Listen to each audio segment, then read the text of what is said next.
Hello and welcome, it's me Nathan, your friendly neighborhood support engineer. Now we're not going to go into the weeds too much, we're not going to be talking about the GDMS provisioning or GAPS provisioning, that's definitely going to be left for another video.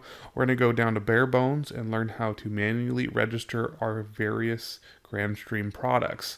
I'm really just going to be covering the basics, going over what SIP credentials are and how we take those SIP credentials and input them into our Grandstream devices. So I'm going to give you many examples throughout our product line. So with that being said, let's go ahead and move on to the SIP credentials portion. Now when it comes to SIP credentials, it's often broken down into 3 to 4 things: a SIP server, a SIP user, an auth ID, and a SIP password. The SIP server could either be an IP or a domain name. Your SIP user is going to be your extension number or your phone number, or sometimes it looks like an actual user ID. Your provider will use this to know who you are on their system, whether it's a hosted PBX or a cloud provider. Next, we have the auth ID. Now, this is oftentimes used for security purposes. So if your provider does not want to exchange user information over the web, because that might be a little bit revealing more than it should, they'll go ahead and actually use an auth ID in exchange of that. But the auth ID is usually one of the optional things, and the majority of times you're only going to be using a user ID and a SIP password.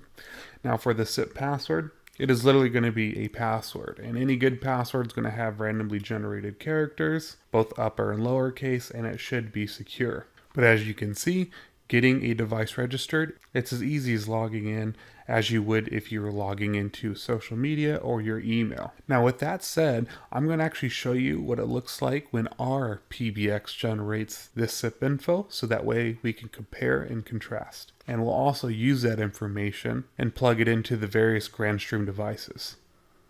Now what you're looking at here is an email attachment that I got from my PBX, because our PBX is able to take a user's SIP credentials and email it to that user.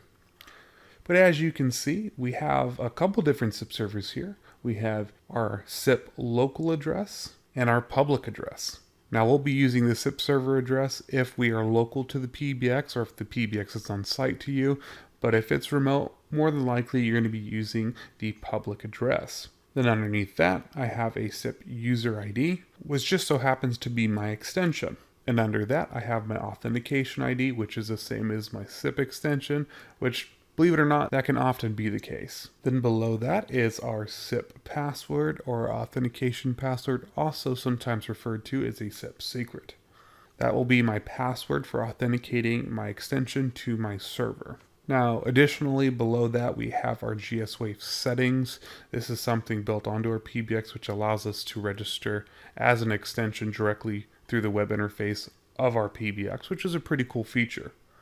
If you're using the Android or iOS Wave Lite or Wave application, we have this very handy QR code, which kind of throws all this out the door. You could basically take your Wave app and scan that barcode, and once you do, you can get registered to my PBX. Now that we've gotten familiar with the SIP credentials, let's go and see how we log in to our Grandstream devices and add this information. Now, in order to configure the phones and be able to put the SIP credentials into them, we first need to get the IP addresses of the device so we can access their web UI. Now, for all of our Grandstream products, that's going to be slightly different, but for the most part, you can get that information by interfacing with our phone. For example, our GXP and our GRPs, it's as simple as pressing up on the navigation keys, and that will give you the IP address. Now for the GRP, when you press up, you have to press up and hold it in order to display that information. As for our video phones, our older ones are quite easy because the moment the phone boots up, you'll actually see where the IP address is, as it'll be on the navigation box. Our newer 33 series models is going to be slightly different, as you'll have to navigate and tap on Settings, click on About, and then go to Network Status. From there, you'll be able to obtain the IP address.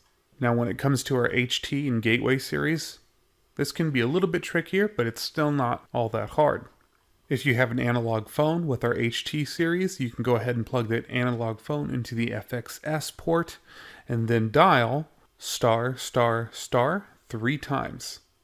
That will activate the automated attendant menu, And from there, you can keep pressing star until the automated attendant gets to the menu in which it will read the IP address to you. So that will require you to have an analog phone. Now, for working with the GXW Gateway series, the same principle will apply. As with the automated attendant menu, just plug an analog phone, press star 3 times, and then keep pressing star until it reads you the IP address. Now, if you have the larger GXWs, you're lucky enough to have an LCD screen in which it'll present that information for you. Same thing as our PBX or our UCM. It will also have an LCD screen in which you can get the IP address. Now that we can gain access to the web UI, we're on the home stretch. All we need now is our passwords. Now, passwords are super easy with all of our products. You will find them on the gray sticker with the MAC and serial number. So here's an example of one right before you so you can see what that would look like. It might be slightly different for some of our products, but it's all going to have the same information. So you can look at the back of our phones or at the bottom of our UCM or Gateway or HT series for this information. Once you have that password, you're simply going to log in with the username admin and then the password that is either given to you by the sticker or a password of admin. Now that we have access to the web interface of the device, we can now take the SIP credentials I got from my UCM and plug them into our Grandstream devices. Now I'm going to run a few screenshots for you of our various devices, the SIP settings, and where they go in on the web UI. So feel free to stop the video and take note. Here's an example of the web UI of a GXP. Here's an example of an HT. Here's an example of a GXW. Here's an example of a UCM if you were going to register its SIP trunk to a provider. Here's an example of a GXV. And finally, a GVC.